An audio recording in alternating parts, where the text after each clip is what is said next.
nabibonye saa 9 za nijoro n'amasegonda 37 ubwo nari ndimo ndasenga, ngiye kubona mbona perezida yari afite itoroshi nini cyane. Imana yampereye ikimenyetso muri iri jambo Ezekiyeli ibice 30 umurongo waho wa 22. Imana yampereye ikimenyetso muri iri jambo, iravuga ngo nicyo gituma umwami Uwiteka avuga ati, dore nibasiriye Farawo umwami wa Egiputa, nzamuvuna amaboko yombi uko nabanje kuvuna, mvune n'ugusigaye kugikomeye. Tubanze dusenge kuko ibintu bigiye kuba, nanjye kubivuga reka mbanze nsaba imbaraga zo gusenga. Mwami Yesu ndagushimye, ndasengera ubutumwa bwiza wampaye buri munyarwanda wese ubwumva, ubashe kumuhindura. Imbaraga zawe Mana zikore ikidasanzwe ku byo ugiye gukora, bizagera naho hahandi ku muturage wo hasi.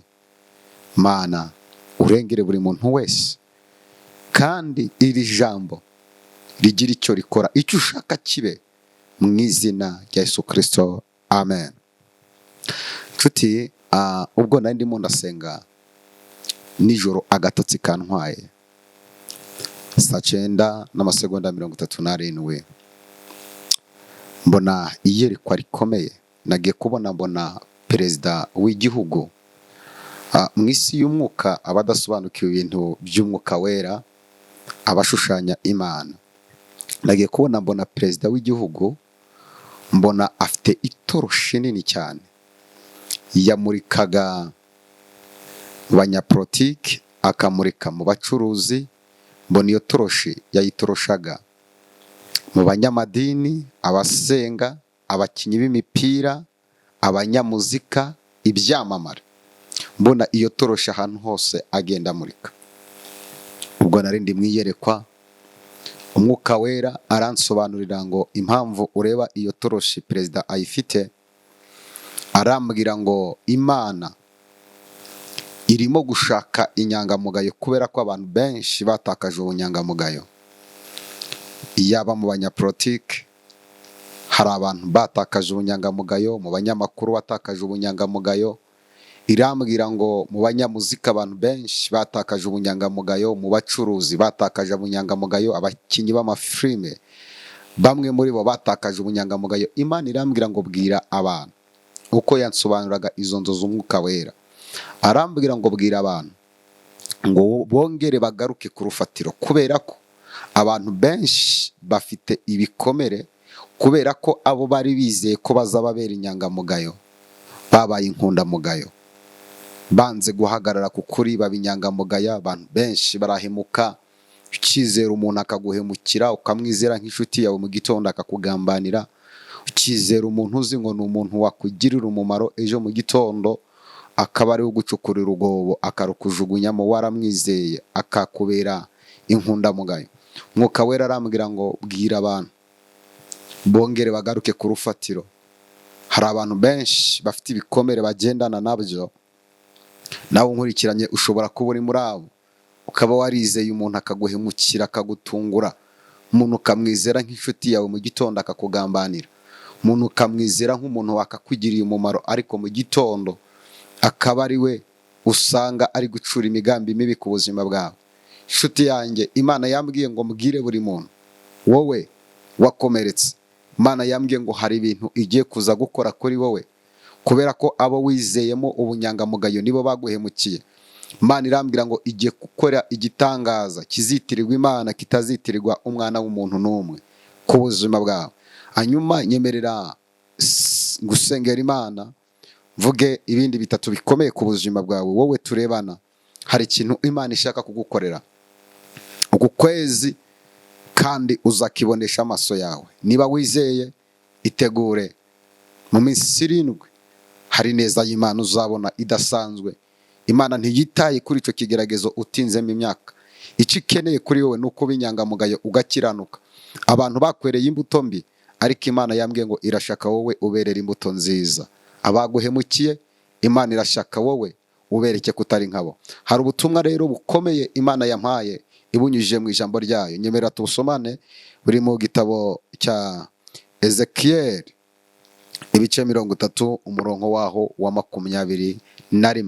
Ibi bintu ngiye kukubwira bigiye kuba ku murozi ukuroga, bigiye kuba ku mwanzi wawe, bigiye kuba ku muntu wakugwanyije igihe kinini, bigiye kuba ku muntu ugusebya, bigiye kuba ku muntu utakwifuriza iterambere. Ibi ndabikubwira kuko nabisengeye Mwuka Wera amata kubivuga. Ezekiel ibice 30 umurongo waho wa 21 haravuze ngo, mwana w'umuntu, navunye ukuboko kwa Farawo umwami wa Egiputa, kandi dore ntabwo kwapfutswe ngo gushigweho umuti, ntikwashizweho igitambara kugira ngo kubone imbaraga zo gukomeza inkota. Bibiri iravuze ku murongo wa 22, nicyo gituma umwami Uwiteka avuga ati, dore nibasiye Farawo umwami wa Egiputa, nzamuvuna amaboko yombi, uko nabanje kuvuna mvune no gusigaye kugikomeye, kandi inkota ye iri mu kuboko kwe nzayigusha hasi. Birakomeye. Ndasubiramo iri jambo. Ezekiel ibice byaho 30. Ubu ni ubuhanuzi bukomeye. Ezekiel ibice 30 umurongo waho wa 22. Imana yampereye ikimenyetso muri iri jambo. Iravuga ngo, nicyo gituma umwami Uwiteka avuga ati, dore nibasiriye Farawo umwami wa Egiputa, nzamuvuna amaboko yombi, uko nabanje kuvuna mvune n'ugusigaye kugikomeye, kandi inkota iri mu kuboko kwe nzayigusha hasi. Nshuti, umurozi Imana yamuhaye gasopo ngo areke kukuroga, arakomeza arakumenyera. Imana yavuze ngo yavunye ukuboko kwe, hari ibyago byamubayeho agira ngo nibisanzwe, arakomeza kurikirana ubuzima bwawe. Bibiliya iravuze ngo nzamuvuna amaboko yombi. Uyu munsi umurozi wawe garanti kuri wowe yarangiye. Uyu munsi abakugwanya garanti yabo yarangiye. Biravuze ngo nzamuvuna amaboko yombi, ngo mvune nuko ari gusigaye.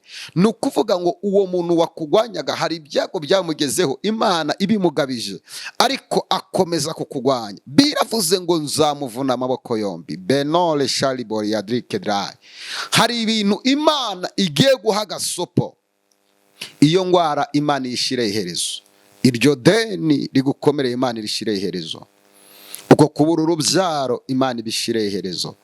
Ayo magambo yabirirwa bagusebya Imana yashire iherezo. Ibyo bibazo uri kunyuramo ukumva agahinda karakwishe, ukumva umeze nk'umusazi ku musozi, metoperi yasaye, Imana ibishire iherezo. Biravuze ngo nzavuna amaboko yombi. Imana ivunaguza amaboko y'abarozi ku buzima bwawe. Imana ivunagure imigambi y'abakugwanya mu ibanga. Imana ivunagure inteko zirimo ziraterana ku bwawe. Mu izina rya Yesu Kristo wanesheje Golgotha, ndagusengeye ukuboko kw'Imana gukora ikintu kidasanzwe. Nyemerera niba wizeye, fata umunota umwe wihane ngusengera Imana. Wowe ugize umugisha wo kureba iyi video, ndabizi ufite amasezerano menshi wavuganye n'Imana, ariko wateye Imana umugongo, ubusabane bwawe n'Imana bwabaye buke.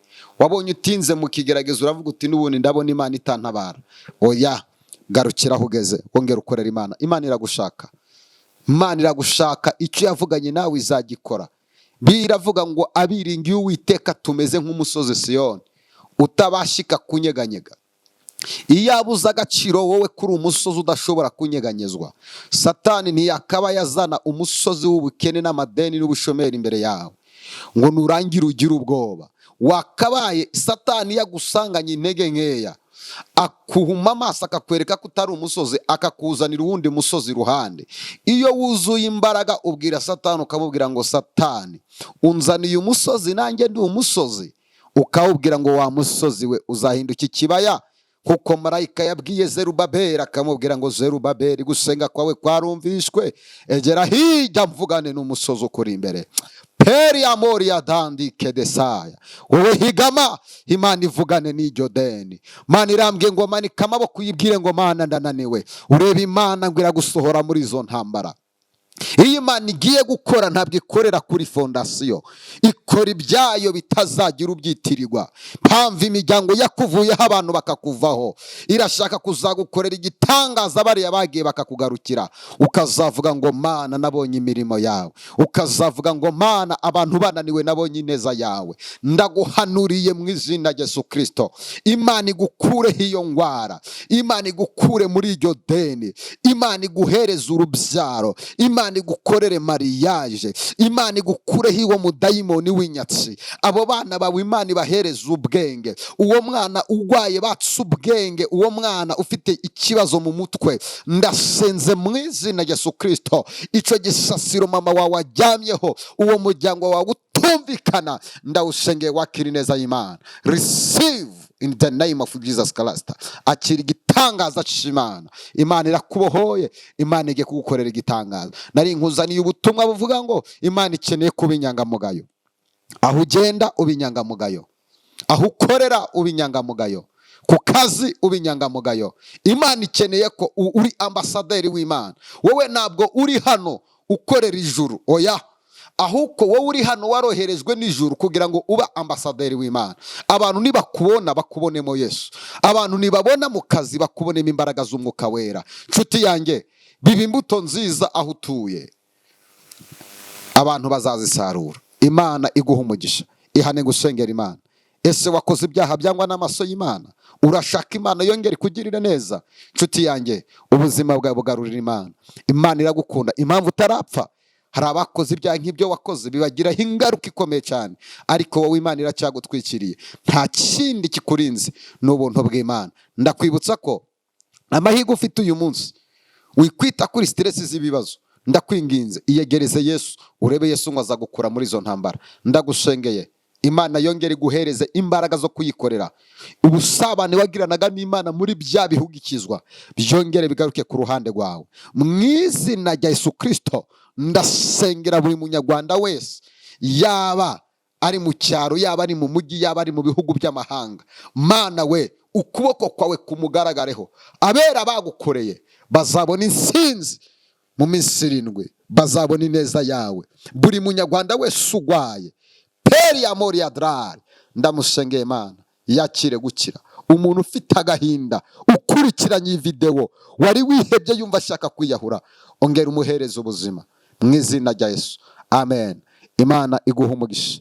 Tujye tubana mu bihe byiza byo gusenga saa sita live kuri YouTube. Niba iyi video hari ikikoze ku buzima bwawe, kanda like unakande subscribe. Tujye tubana. Imana iguha umugisha. Shalom.